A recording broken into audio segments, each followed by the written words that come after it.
Hi, this is Donny Claxton, and thank you for joining me from Chicago, where I'm standing in front of the Chicago Tribune. Isn't that cool?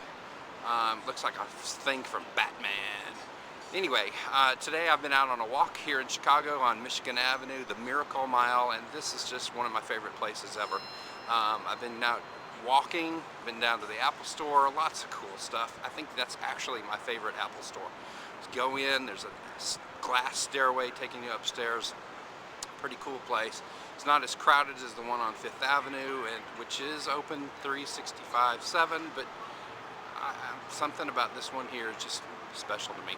Anyway, I've been talking today, been reading a lot about Bob Greene and his Total Body Makeover book.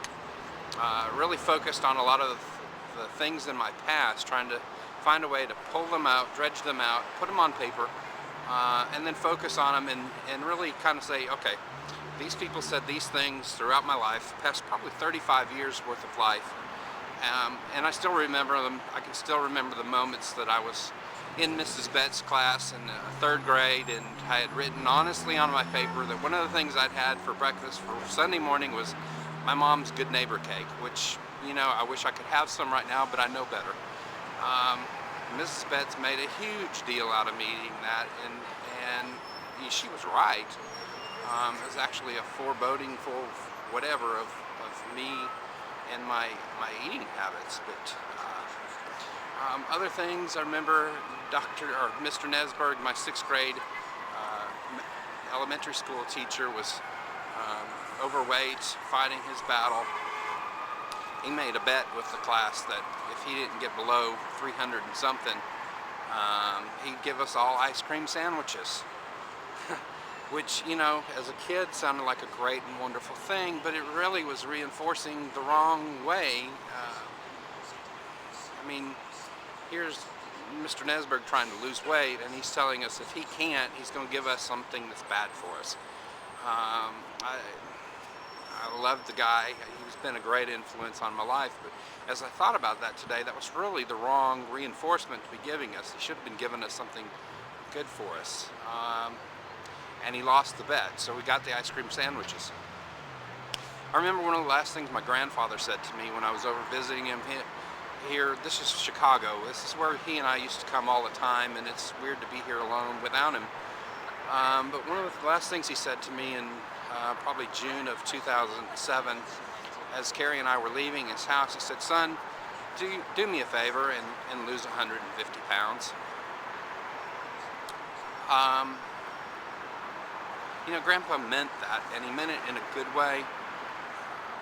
I just wasn't ready to take him seriously, and I guess that's one of the things I'm trying to get at here, is you've got to get to this aha moment in your life where you say, okay, I'm going to do this, and I'm going to do something about it. I'm going to make these changes. I've hit that point with the EA Sports Active Challenge, and so far I've lost 24 pounds in a month and a half using the program. It is a trainer in the box. It's something that's had a very positive impact on me, but at the same time we've also gone home, and with our kids we've changed our diet completely. We have gotten rid of fat foods, we've gotten rid of fried foods, we've gotten rid of whole milk. We're now have the kids on 2%, trying to get them to 1%. We've gotten rid of everything white that's a food in our house. We don't use white rice anymore. We don't serve white bread. We use wheat bread. We're making total changes. Some of the other things Bob said to give up were alcohol, which I don't drink, and Cokes, which I haven't had any since April of 2001. So, coupled with all those things rolled in together, a real interest and focus on what I should and shouldn't be eating has really made a difference. 25 borderline pounds in a month and a half. Now I want to keep going. Grandpa gave me that charge of 150, so I've got a good many more to go, but I'm getting there. I'm moving in that direction. And now I've taken on a piece of paper and on the website, I've posted some of those things that have stuck with me through the years of what people have said about me and my weight, about losing weight and the need to.